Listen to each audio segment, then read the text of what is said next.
Assalomu alaykum. Bugun bizada ayollik energiyasi kursini 2-moduli va bugungi darsimiz xiyonat mavzusiga bag'ishlanadi. Umuman olganda, insonning hayotiga xiyonat savoli kirib kelgan paytida ayol o'zini baxtsiz his qiladi, yomon ko'radi. Har bitta atrofdagi insonlardan nafratlanishni, ayniqsa turmush o'rtog'idan nafratlanishni boshlaydi. Xiyonat o'zi qayerdan kelib chiqadi? Uni tub ildizi qayerda? Keling, oldin biz siz bilan shular haqida gaplashamiz. Xiyonat ayolni boshiga kelib tushgan paytida bu ayol uchun eng asosiy belgi, signal hisoblanadi.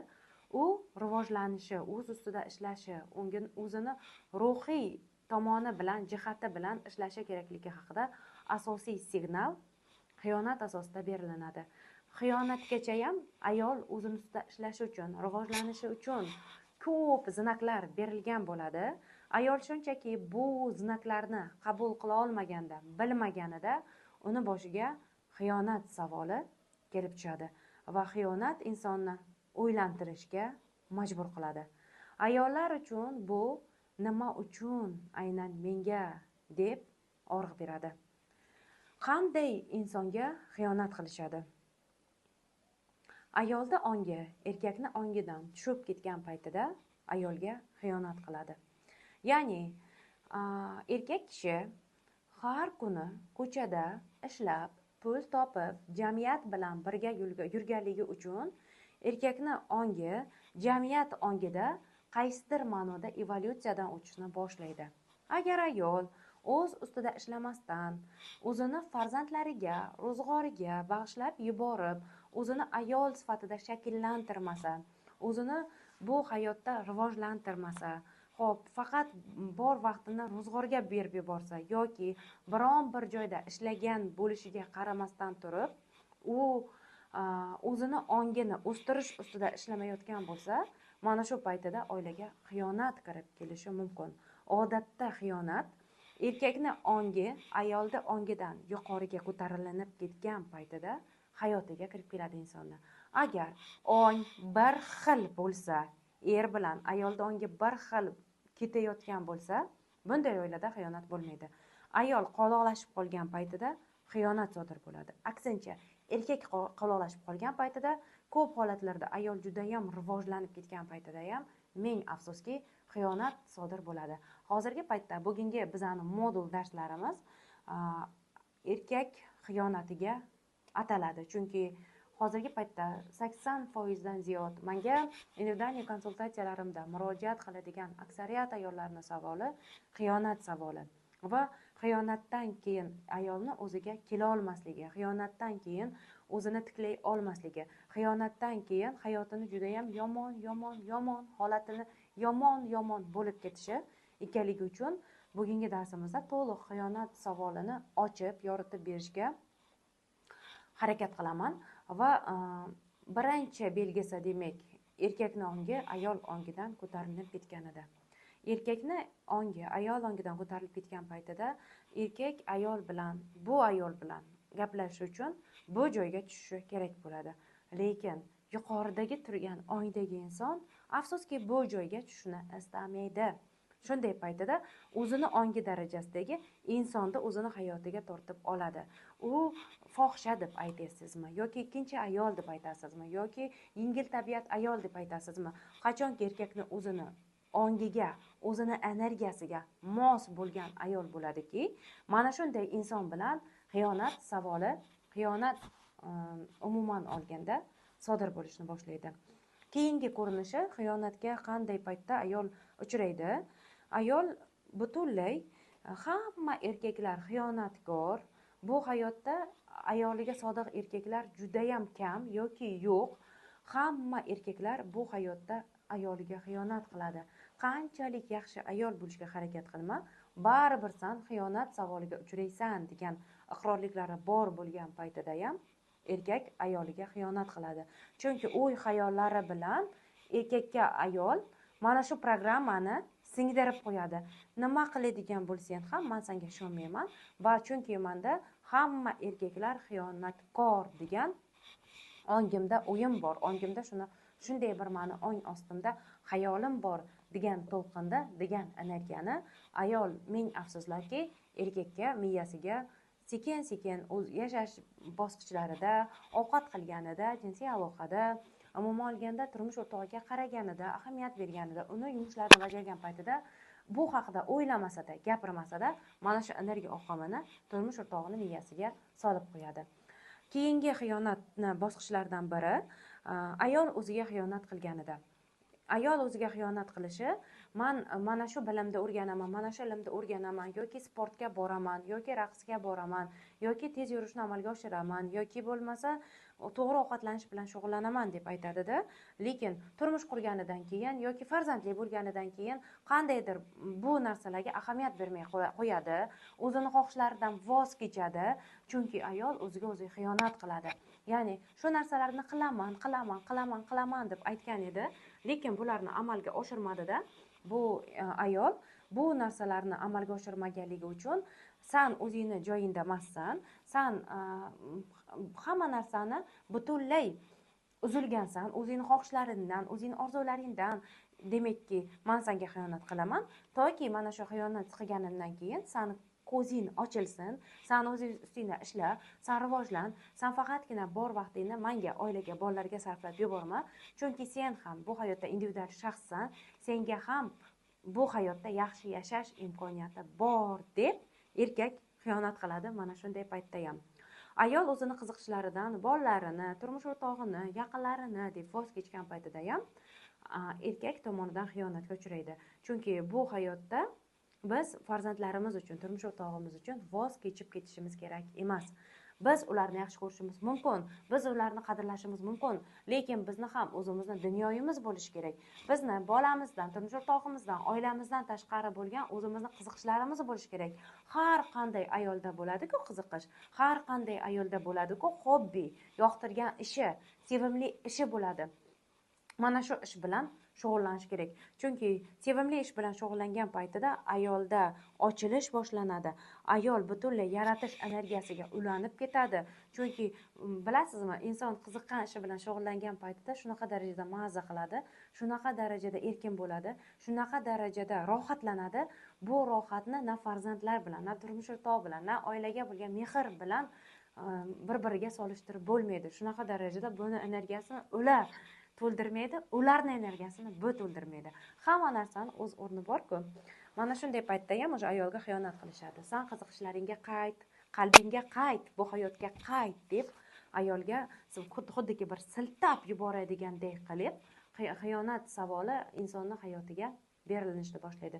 Keyingisi, agar oilasida ota-onalari bir-biriga xiyonat qilishgan bo'lsa, ota tomonidan ayolga xiyonat qilinganini ko'rib, shu oilada katta bo'lgan bo'lsa, yoki yaqinlariga xiyonat qilishgan bo'lsa, yoki xiyonatga doir bo'lgan asarlarni ko'p o'qigan bo'lsa, kinolarni ko'p ko'rgan bo'lsa, miyada hamma erkaklarga nisbatan xiyonatkor degan programma shakllanishni boshlaydi va o'zi bilmagan holatda nima qilishlaridan qat'iy nazar, qanaqa o'zlarini tutishlaridan qat'iy nazar, baribir sizlar xiyonatkor degan narsani to'lqinda chastotani o'zini tanasidan chiqarishni boshlaydi. Va men afsuski, mana shunday paytda ham ayolga xiyonat qilishadi. Ong ostiga bu holat, bu vaziyat shunaqa darajada chuqurlashib kirib ketadiki, chuqurlashib kirib ketishi natijasida oilada уже xiyonat sodir bo'lishni boshlaydi. Va keyingi ko'rinishi xiyonat sodir bo'lishini erkakka bo'lgan nafrat. Qachonlardir sizni yoshligingizda qaysidir bola xafa qilgani, kaltaklagani yoki otangiz tomonidan kaltaklanganligingiz yoki akangiz tomonidan kaltaklanganligingiz, sizga qizdek, sizga malikadek munosabatda bo'lishmasligi natijasida men erkaklardan nafratlanaman degan chastotani siz o'zingizdan, to'lqinda o'zingizdan taratishingiz natijasida ham sizni hayotingizda xiyonat sodir bo'lishi mumkin. Chunki siz nafratlandingizmi, ular sizni yana ham nafratlantirishingizni ko'rsatib berishlari uchun o'zlarini shunday tutishga majbur bo'lishadi.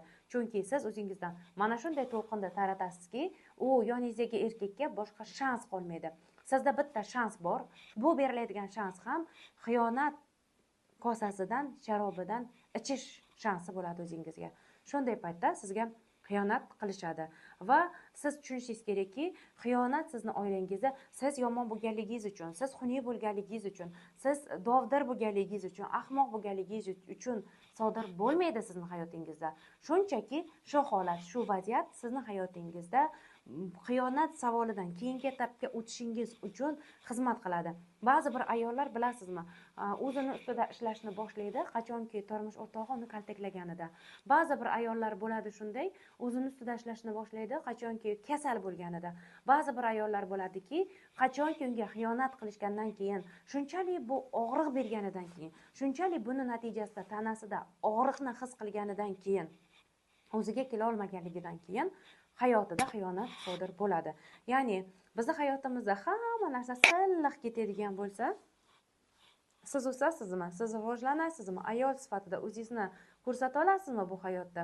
Hayotda afsuski, ming afsuski, inson qachon rivojlanadi, qachon hamma narsa joniga teggan paytida, qachonki ayolda bir urib silkitib yuborgan paytida oilada xiyonat sodir bo'ladi.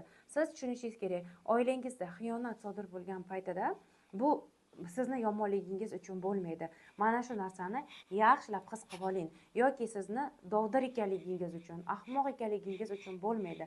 Shunchaki shu programmani siz miyangizdan taratdingiz, natijasida siz borliqdan aks ettirish qonuniga ko'ra bu narsani, bu energiyani qabul qilib oldingiz va xiyonat savoli sizni qiynashni boshlaydi. Xiyonat sizni hayotingizda sodir bo'lgan paytida sizni hech kim bu holatdan chiqara olmaydi, toki o'zingizga yordam berishni istamasangiz, toki o'zingizni qo'llab-quvvatlamasangiz, toki o'zingizga shans bermasangiz, hech kim sizni bu holatdan chiqarib olmaydi. Bilasizmi, 10 yillar mobaynida bo'lib o'tgan xiyonatni ham kechira olmasdan, uni hozirgi kungacha zaharini olib yurgan, o'zini tanasida mana shu energiyani yashatib yurgan ayollar juda ko'p. Agar sizni hayotingizga xiyonat shu kunlarda yoki yaqin 1-2 yil ichida sodir bo'lgan bo'lsa, u ham og'riq beradi. Uni og'rig'i yangi og'riq bo'ladi. Ba'zi bir ayollar bo'ladiki, 2 oy, 3 oylik paytida xiyonatni hozir bilib qoldi, o'sha 2 oy o'tdi, oradan 3 oy o'tdi, zahari juda yomon bo'ladi. Shunaqa darajada ayol o'zini o'zi barbod qilishni boshlaydi. Xiyonat savoli sizni hayotingizga kirib kelgan paytida siz o'zingizni barbod qilmasligingiz kerak. Siz o'zingizni bolachingizni shunaqa darajada kichkinaligida, chaqaloqlik paytida qo'l bag'ringizga bosib, ekalab, uni katta qilasiz-ku, siz o'zingiz bor mehringiz bilan, sevgingiz bilan. Mana shunday o'zingizni bor mehringiz bilan, sevgingiz bilan siz o'zingizga o'zingiz qo'llab-quvvatlashni berishingiz kerak. Siz o'zingizni oyoqqa turg'izishingiz kerak. Mani erim xiyonat qildi, endi bu hamma narsaga обязан. Menga xohlagan narsamni olib beradi, meni xoshlarimni amalga oshiradi, menga qilgani uchun men buni jazolayman degan pozitsiyada turishingiz aslida siz o'zingiz jazolayotganligingizni bildiradi. Bilasizmi, oilada sizda agar turmush o'rtog'ingizni jazolashga nisbatan jazolash pozitsiyasida turadigan bo'lsangiz, bu menga xiyonat qilganligi uchun men buni jazolayman degan pozitsiyada turadigan bo'lsangiz, butun oilada jazo programmasi yonib ketadi. Jazo programmasi bu faqatgina turmush o'rtog'ingizga emas, bolangizga ham yonadi, o'zingizga ham yonadi. O'zingizni baxtli bo'lishingizga qo'yib bera olmaysiz. Bo'lib o'tgan holat, vaziyat uchun hozirgi oningizda siz mazza qilishni bera olmaysiz. Men bitta inson bilan gaplashib ko'rgan paytimda ayollar juda ahmoqda deganda menga, nima uchun bunaqa deyapsiz deganman. Mana siz psixologsiz, siz ko'p shunaqa savollar bilan ishlaysiz. Misol uchun xiyonatdan ayol unaqa qiynalib, yig'lab, siqilib, bir nimalar bo'lib ketishi kerak emas deb o'ylayman-daman. Lekin erkak sifatida men shunday qararman. Balki ayollarga oson emasdir, uni men bilmayman. Lekin ayollar bir nimani tushunishi kerakki, xiyonatni xotini yomonligi uchun, u xunukligi uchun emas. Xuddiki bu erkak uchun bitta paypoqni yangiga almashtirgandaqa narsa bu. Bitta paypoqni, eski paypoqni yechdi, yangisini kiydi. Yangini yechgan paytida yana eskisini kiygisi kelib qolishi mumkin. Erkaklar mana shunday qaraydi bunga deb menga aytgan edi-da. Lekin erkaklar uchun xiyonat bu oddiy narsadek ko'rinadi. dinda hattoki bu qanchalik qoralanishiga qaramasdan turib o'zini bu narsadan to'yintira olmaydigan, o'zini to'xtata olmaydigan insonlar bor bizni oramizda. Lekin agar hozirgi kunda siz shunday insonni rafiqasi bo'ladigan bo'lsangiz, bu xiyonat savoli siz uchun ham kerak. Xiyonat savoli sizni eringiz uchun ham kerak. Siz o'zingizdan shu to'lqinni taratdingiz, eringiz sizni hayotingizda shuni amalga oshirib berdi. Mana shunday bo'ladi. Agar sizda xiyonat programmasi miyangizda yo'q bo'lsa, siz miyasida xiyonat programmasi yo'q bo'lgan, Xudodan qo'rqadigan, umuman uni yaqiniga yo'lamaydigan insonni rafiqasiga aylanasiz, rafiqasi bo'lasiz. Lekin xiyonat savoli sizni hayotingizda bormi? Bu birdek ham siz uchun kerak, ham eringiz uchun kerak, ham shu asosda siz rivojlanishingiz uchun kerak bo'lgan sizni hayotiy tajribangiz hisoblanadi. Mana shunday paytida siz umuman olganda o'zingizni koyimasligingiz kerak. Qanaqa qilib bu paytida siz o'zingizga yordam berishingiz mumkin? Sizda og'riq bor, xiyonat og'rig'i. Yig'lagingiz kelyapti, jahlingiz chiqib ketyapti, eringizni shunaqa darajada yomon ko'rib ketyapsiz. 12 varaqli daftarni olasiz. Men sizga praktika berib ketyapman. 12 varaqli daftarni olasizda va daftarni ustiga yozasiz. Erimga deb yozasiz. Bu daftarni erimni xiyonat qilganligidan chiqish uchun, xalos bo'lishim uchun men bag'ishlayman deb yozasiz. Agar siz xiyonatga uchramagan bo'lsangiz, menda shunaqa bir qo'rquv bor, menda shunaqa bir hadik bor, turmush o'rtog'im menga xiyonat qilishi mumkin degan qo'rquvi bor. Mana shunday qo'rquvdan chiqish uchun mana shu daftarni bag'ishlayman deb yozasizda, ustiga yozasizda va ichiga yozishni boshlaysiz. Turmush o'rtog'ingizga aynan sizga xiyonat qilganligi uchun nima gaplarni aytgingiz kelyapti, nimalar deb uni haqorat qilgingiz kelyapti, hammasini daftarga yozasiz. So'kkingiz kelsa so'kasiz. O'sha paytida yig'lab bajaraverasiz. Baqirgingiz kelsa baqirasiz, sansirayib gap yozgingiz kelsa sansiraysiz. Chunki bu energiya sizni ichingizda turibdi. Sansiragingiz keladigan, so'kkingiz keladigan, baqirgingiz keladigan, urgingiz keladigan hamma energiya sizni taningizda yashirinib yotibdi. U narsalardan siz o'zingizni xalos qilishingiz uchun mana 12 varaqli daftarni olib, 12 varaqli daftarni ataysiz va har kuni kunda bir marta, imkoniyatingiz bo'lsa 3 marta turmush o'rtog'ingizga men sizni yomon ko'raman, sizdan xafaman, menga xiyonat qildingiz, buni men kechira olmayman, sizdan noroziman, sizdan nafratlanaman degan nima so'z keladigan bo'lsa, uni har kuni mobaynida yozib boraverasiz. Yozilgan narsani qaytadan o'qimaysiz. Ertasi kuniga yana yozasiz, indinga yana yozasiz. Toki siz mana shu kursni oxiriga qadar, kursimiz tugagunga qadar mana shu daftarda yozishingiz kerak bo'ladi. Har kuni 21 kun mobaynida yozishingiz kerak. Agar siz xiyonat savolidan xalos bo'lishni istasangiz va sekin-sekin sizni ichingiz bo'shashni boshlaydi. Endi eringiz sizga xiyonat qilganligi uchun turmush o'rtog'ingizni urgingiz kelyapti, unga baqirgingiz kelyapti. Nima qilasiz bunday paytda? Yostiqni olasizda, yostiqqa "Sen men turmush o'rtog'imsan" deb ismini aytasizda. Par yostiq bo'lsa juda ham yaxshi, chunki mazza qilib undan foydalanishingiz mumkin. Par yostiq yo'q bo'lsa, iloji boricha yumshoqroq yostiqdan foydalaning. Qo'lingiz og'rimasligi uchun, menga sen xiyonat qilganliging uchun mana senga yostiqni erim deb tasavvur qilasizda. Urib 10 minut, 15 minut ichingizdagi bor bo'lgan agressiyani, ichingizdagi bor bo'lgan xafagarchilikda hammasini chiqarasiz. Asosiysi og'riqda qolib ketmaslik. Nima u og'riqda qolib ketish? Urishni boshladingizda o'tirib bitta kalt urdingizda bo'ldi. 15 minut, 1 soat, 2 soat yig'lab o'tirmaysiz. 15 minut, 1 soat, 2 soat yig'lab o'tiradigan bo'lsangiz, siz o'sha og'riqda ichida qolib ketasiz. Davaychi, yaxshisi bu energiyani chiqarib tashlang. Yostiqqa urib chiqarib tashlaganingizdan keyin yostiqda imkoniyatingiz bor bo'lsa, tashqariga 1-2 soatga chiqarib qo'yasiz. Chunki unga siz energiyangiz chiqqan va 1-2 soatdan keyin uni uyga olib kirishingiz mumkin. 21 kun mobaynida ham bundan foydalansangiz bo'ladi. Ya'ni har doim siz bilingki, xiyonatda sizga yordam beradigan inson faqat sizsiz bu hayotda. Kutmang boshqa hech kimdan sizni bu holatdan, bu vaziyatdan chiqarib olishini. Kurslar yordam beradi, konsultatsiyalar yordam beradi. Endi yakka tartibda ishlang, imkoniyatingiz bo'lsa. Agar sizda bu savol sizni ichingizni yemirayotgan bo'lsa, na yeyishingizda, na ichingizda, uxlashingizda halovat yo'q bo'layotgan bo'lsa, bu bilan обязательно individualniy konsultatsiyada ishlashingizni maslahat beraman. Bu darajada emasda, sizda yuk bor, og'riq bor. Shunday paytda siz daftardan foydalanasiz, shunday paytda siz yostiqdan foydalanasiz. Yostiqqa o'zingizda ichingizdagi bor bo'lgan hamma narsani chiqarishni boshlaysiz. Bu sizni tanangizda xiyonatga javob beradigan energiyalar tanangizdan chiqishiga yordam beradi va kutmaysiz hech kimdan, eringizdan kutmaysiz, bolangizdan kutmaysiz, jazo programmasini o'chirasiz. Har doim bilingki, menga shu narsa qilganligingiz uchun men sizdan noroziman, menga shu narsani qilganligingiz uchun men sizni yomon ko'raman deydigan paytingizda siz jazo programmasini avvalo o'zingizga yoqqan bo'lasiz. Nima qilamiz keyingi etapda biz? Sizni shu savoldan chiqingiz kelyapti. Bu savolga sizni energiyang, oqimingiz juda ham ko'p bo'lib oqib ketyapti. O'zingiz uchun sevimli biron bir ishni hayotingizga kirgizishni boshlaysiz. Agar siz suzishni yoqtiradigan bo'lsangiz, suzishni o'rganing. Yoki bo'lmasa raqs sizga qiziq bo'ladigan bo'lsa, raqsga borishni boshlaysiz.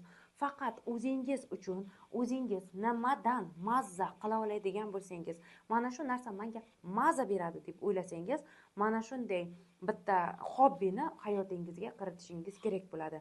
Shunda bu xiyonat savolidan uzilishingizga, o'zingizni hayotingizga qaytishingizga, o'zingizga bo'lgan qiziqishlaringizni uyg'otishga xizmat qilishni boshlaysiz.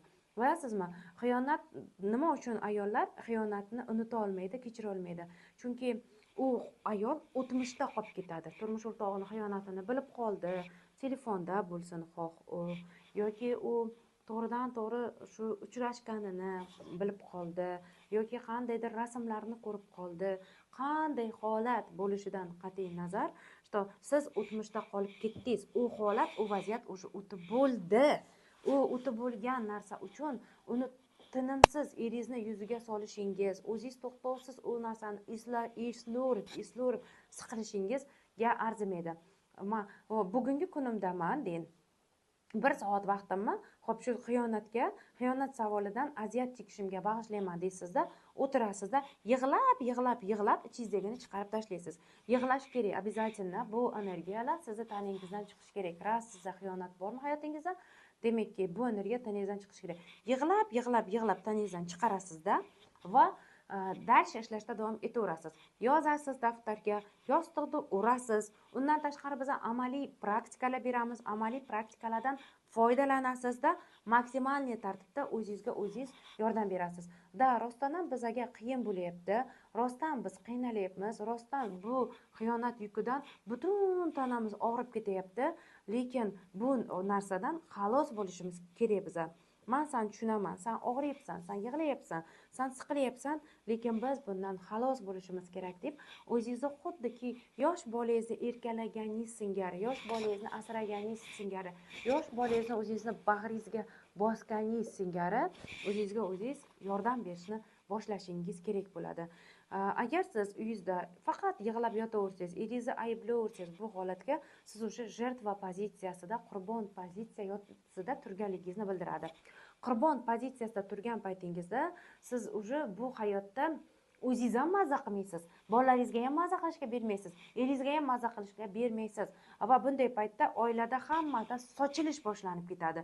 Siz o'zingizni savolingizsiz, siz xiyonat yukiga o'ranib olgansiz, o'zingizni qobig'ingizdasiz, eringiz u tarafda o'zini aybdor his qilyapti, chunki siz uni qattiq ayblayapsiz, yuziga solyapsiz, boshqa qilyapsiz. Eringiz u tarafda o'zini qobig'ida, bolalaringiz o'zini bu tarafida qobig'ida. Bu sizga baxtni beradimi? Baxtli bo'lishingizga bermaydi. Bu hayotga siz baxtli bo'lish uchun, xursand bo'lish uchun, hayotdan lazzatlanish uchun kelgansiz. Hayotingizdagi bo'lgan bitta holatni deb, bitta vaziyatni deb o'zingizni butun umr kasal qilishingizga, o'zingizni butun umr shu holatga, shu vaziyatga vaqtingizni sarflab yuborishingizga bu savol umuman arzimaydi. Bu hayotda hech bir narsa sizni shu darajada uni ichiga kirib, qo'rilib ketishingizga, uni ichidan yonishingizga arzimaydi. Hozir men sizga bitta misol keltirib beraman, bitta hikoya keltirib beraman. Qarang, siz sho'rvani pishiryapsiz. Sho'rva pishirayotgan paytingizda siz sho'rvaga kerakli bo'lgan masalliqlarni soldingiz va uni olovini past qilib yoqib qo'ydingiz. Sho'rvangiz 2 soatdan keyin pishadi. Lekin siz sho'rvani ichiga yana qalampir soldingiz, uni ichiga yana murch soldingiz va uni olovni baland qilib qo'yishingiz, bu уже sho'rvani vaqir vuqur bo'lib qaynab ketishiga olib keladi va sho'rvangizni rangi xunuk bo'lib qoladi va u уже achib ketadi, u уже uni har qanday odam ham уже icha olmay qoladi, zaharlanib qoladi. Judayam ko'p qalampir solgansiz, judayam ko'p murch solgansiz. Eringizni holatida siz xiyonat savolidan, yukidan bilan his-tuyg'ularingizda yashayotgan paytingizda, og'riqlaringizda yashab o'tayotgan paytingizda siz mana shu sho'rvani ichiga, bu sho'rva sizda, sho'rvani ichiga o'zingiz yana dalcha qalampir solyapsiz, dalcha o'zingizga murch solyapsiz, yana ko'p qilib solyapsizda, vaqirlatib qaynatib qo'yapsiz va bu sho'rvani umuman o'chirmayapsiz. Nima bo'ladi? Sho'rva qurib ketadimi? Nima bo'ladi? Sho'rvaning ichidagi masalliqlari ezilib ketadimi? Nima bo'ladi? Sho'rva qurib ketib, oxiri umuman qaramasangiz, u уже kuyib ketishi mumkin. Umuman yana dalcha qaramasangiz, u уже yonib ketishi mumkin. Chunki suvi quriydi, masalliqlar quriydi, sasishni boshlaydi va olov tagida yonib turganligi uchun butun уже qozoningizni kuydirib tashlashni boshlaydi. Siz xiyonat savoli bilan qovurilayotgan paytingizda o'zingizni mana shunday holatga keltirib qo'yayotgan bo'lasiz. Va buni natijasida sizda уже kasalliklar ildiz otishni boshlaydi. Qanaqa kasalliklar deb aytasizmi? Erkak bilan bog'liq kasalliklar, erkak bilan bo'lgan nafrat, erkakning sizga bo'lgan xiyonati sizni jenskiy organlaringizga kasalliklarni berishni boshlaydi. Matkada, tuxumdonda, umuman olganda jinsiy a'zo yo'llaringizda, ko'kraklaringizda kasalliklar paydo bo'lishni boshlaydi. Bularning barchasi siz mana shu erkak bilan bo'lgan programmalardan xalos bo'lishingiz kerakligini, agar xalos bo'lmaydigan bo'lsangiz, shu sho'rvani holiga tushib, sho'rva deysiz ham yonib ketishingiz mumkinligini, sho'rva deysiz ham suvingiz yo'q bo'lib ketishini, qurib qaqshab ketishingizni bildiradi. Shuning uchun siz bu hayotda bitta mana shu savol bilan umringizni bu savolga tikib yuborishingizga arzimaydi. Bilasizmi? Bu hayotda xiyonatga uchragan birinchi ayol siz emassiz va oxirgi ayol ham siz bo'lmaysiz. Bunday ayollar juda ham ko'p atrofingizda. Har 10 ta oilani 8 tasida xiyonat savoli baribir og'riq beradi. Kimlardir buni bilib qoladi, kimlardir bilmaydi. Qandaydir ba'zi bir erkaklar buni bildirib qo'yadi, qaysidir erkaklar buni bildirmaydi. Bildirib qo'ymasligi ham aslida erkakni ayolini programmasiga ham, erkakni o'zini programmasiga ham, uni o'zini o'ylariga ham, xayollariga ham bog'liq bo'ladi. Siz har doim yig'layotgan paytingizda, shu holat bilan, shu vaziyat bilan qovurilayotgan paytingizda bu narsaga butun umrimni tikib yuborishimga arziydimi? Shu savol bilan men endi bu hayotga faqat xiyonat savolidan qiynalish uchun, shunda ozor chekish uchun kelganmanmi deb savol bering. Yo'q, siz bu hayotga xiyonat savolini ozor chekish uchun, bu unda qovurilishish uchun kelmagansiz bu hayotga. Siz bu hayotda ayol sifatida o'zingizni o'rningizni topish uchun, bu hayotda o'z o'rningizga ega bo'lish uchun kelgansiz. Shunchaki siz o'zingizni yo'lingizni topa olmay turuvdingiz, sizga shu savol berildi. Agar sizga bu savol berilmaganida, xiyonat savol berilmaganda, yoki kasallik berilinardi, yoki bo'lmasa o'zingizni taningizda qandaydir umuman tuzalib bo'lmaydigan kasallik berilinardi, yoki farzandingizni kasalligi berilinardi, yoki bo'lmasa undan ham boshqacha og'riqli vaziyatlar berilingan bo'lardi. Sizga shu darajada siz bilan, bolangiz bilan, o'zingiz bilan bog'liq bo'lgan kasalliklar berilmagan paytida nima qilasiz? Siz o'zingiz yeb qo'yibdi. Sizni agar kasal bolangiz bo'lsa-da, kasal bolangizni что umri yakunlanayotganligini bilib turadigan bo'lsangiz, sizda уже xiyonat bilan bog'liq bo'lgan savolni o'ylashga sizda xohish bo'ladimi? Yo'q, bo'lmaydi. Demak, hozircha sizda eng og'riqli yuk xiyonat yuki ekan. Bolani dog'ida yashash yuki berilmadi sizga. Kasal bo'lib o'lib ketish yuki berilmadi sizga. Kasal bo'lib ketgan, umuman tuzalishni bilmaydigan, yaqin o'rtada bolangizni o'limi yaqinlashib qolganini sezish yuki, shu vaziyat bilan yashash yuki sizga berilgan bo'lganda nima qilgan bo'lardingiz siz? hozir siz xiyonat savolida shu joyida agar to'xtamasdan turib o'zingizni o'zingiz dalshi yeydigan bo'lsangiz, o'zingizni o'zingiz yana qovuradigan bo'lsangiz, bu og'riqni ichida o'ralashadigan bo'lsangiz, bu vaziyatda qovurilib buni ichida umuman vaqir vuqur qilib qaynaydigan bo'lsangiz, siz o'sha xiyonat savolidan xulosa qilmadingiz, hech nimani anglamadingiz, keyingi siz xiyonat degan savolda imtihonini topshira olmadingiz. Sizga o'sha keyingi etap berilinadi.